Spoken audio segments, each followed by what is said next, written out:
A single mother of 4 has gotten notice that she will be evicted from her federally subsidized housing in Fort Worth, Texas, after she decided to shoot and unfortunately kill a home intruder she caught attempting to enter through her 8-year-old daughter's bedroom window. Now, as I mentioned, she's a single mother. She has 4 daughters. They're very young. 2 years old, 4 years old, 8 years old, and 9 years old. Officers were dispatched to the Pepper Tree Acres apartments early on the morning of December 14th after they received a call from the woman. Her name is Aleah Wallace, indicating that there was a prowler in the neighborhood. When officers arrived, she told them that the person ended up leaving the area, and that's according to police. Aleah Wallace called police again shortly before 3 in the morning to report the person had come back and was attempting to enter her home. When they returned to the scene, officers found 14-year-old Devin Baker on the ground in the front yard with at least 1 gunshot wound to his torso, according to police. Now, Devin Baker's family also happens to live in the Pepper Tree Acres apartments. Devin tragically, unfortunately, died at the scene. According to the Tarrant County Medical Examiner's Office, he was pronounced dead from multiple gunshot wounds at 2:53 a.m. Now, here's how the shooting unfolded. Wallace, who's 25 years old, was alone in her house with her 4 young daughters on December 14th and was sweeping her living room floor when she heard a window being opened. "I stood in the hallway and I could see him standing at the window lifting it up," Wallace told KDFW. "I just shot. The gunfire fatally struck Devin, who Wallace said was outside the bedroom window of her 8-year-old daughter." Aleah Wallace was devastated to learn that the would-be burglar was a 14-year-old, a teenager. "I didn't know he was 14 when he was on the other side of the window. All I knew was that somebody could come in and hurt me or my kids." And unfortunately, she has been victimized in recent weeks by intruders. For instance, there's been more than 2,000 break-ins and burglaries in the Fort Worth area since the beginning of the year. And online police reports show that officers had actually responded to her residence for a criminal mischief call on November 29th. Police found a window had been vandalized or damaged. And then after that, officers also responded to a burglary call at Wallace's address on the night of December 12th. That's 2 nights prior to what she experienced with the 14-year-old trying to break into her home. A little more than 24 hours before the shooting, several Nike Air Jordan shoes are listed as the items stolen in the burglary, according to the police report. No arrests were reported in either of those previous incidents, and luckily no one was home at the time when her home was broken into and the shoes were stolen. So authorities have not filed any charges against her. They are sending this to a grand jury to investigate to see if there are possible charges. But the point of the story is she is now being evicted from her home, which is federally subsidized, because apparently she had signed a lease agreement that indicated that she was not to have any firearms within the home. She legally obtained the firearms, she's licensed to carry, and so she's not in possession of an illegal firearm. That's not the issue. The issue is, apparently in the vast majority of states in the US, a landlord of a private property can include that clause in a lease agreement and essentially bar tenants from having firearms within the property.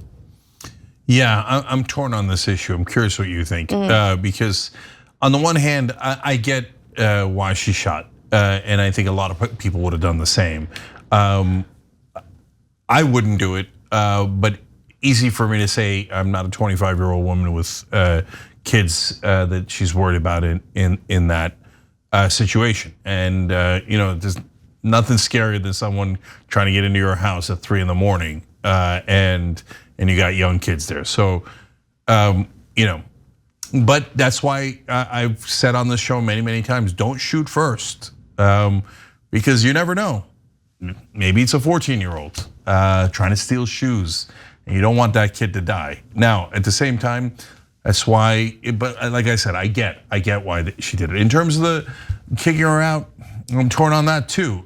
So given that it's by all accounts a justifiable shooting, she shouldn't be punished for that and lose her house. On the other hand, I think a landlord's got a right to say, no, I don't want guns in my building. And so that's why I'm torn on it. What do you think?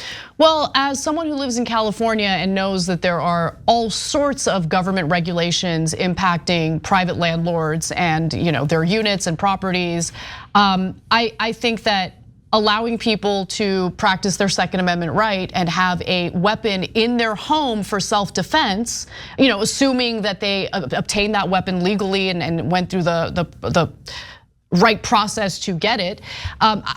I don't agree. I don't agree with this. I don't agree that landlords should be able to bar their tenants from doing this. My biggest issue with this is, well, I have a number of issues with it. Number one, this creates a two-tiered system when it comes to Second Amendment rights, okay? Because if you are fortunate enough and privileged enough to be able to own your own property and live in your own home, you're able to do as you please. You're able to own a weapon for self-defense with no problem. If you are unfortunate in that you are a low-income individual who needs to rely on either subsidized housing, or in this case, it's both subsidized and you're renting, a lot of Americans have no choice but to rent. I think that it is wrong for them to not be able to have a firearm, again, assuming that they're responsible firearm owners, for self-defense. I don't like that two-tiered system. I think that's wrong. And I just want to say, I have no problem with what she did. It is tragic that it ended up being a 14-year-old, but if I were a single mother with 4 daughters in the house and someone's trying to break into my home at 3 in the morning, you better believe I would fire my weapon. Yeah. Yep, I get it.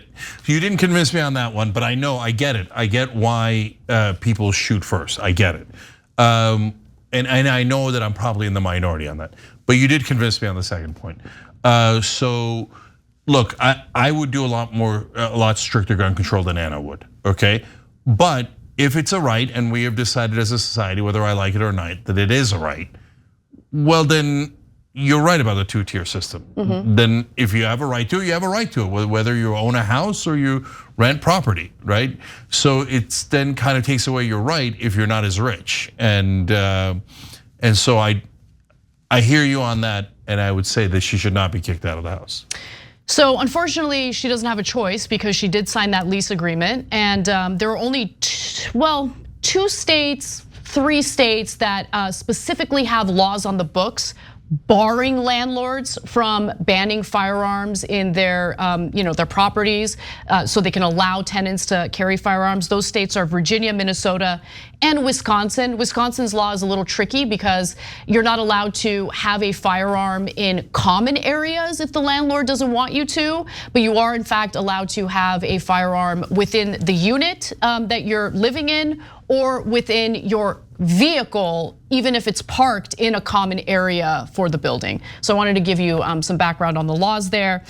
She is being evicted, but the good news is she has gotten a lot of attention in regard to this story, and she has been raising money on GoFundMe to help her with her housing costs, and she's already surpassed her goal of raising $50,000. So maybe soon she'll get to own a home, in which case she could have any gun she likes.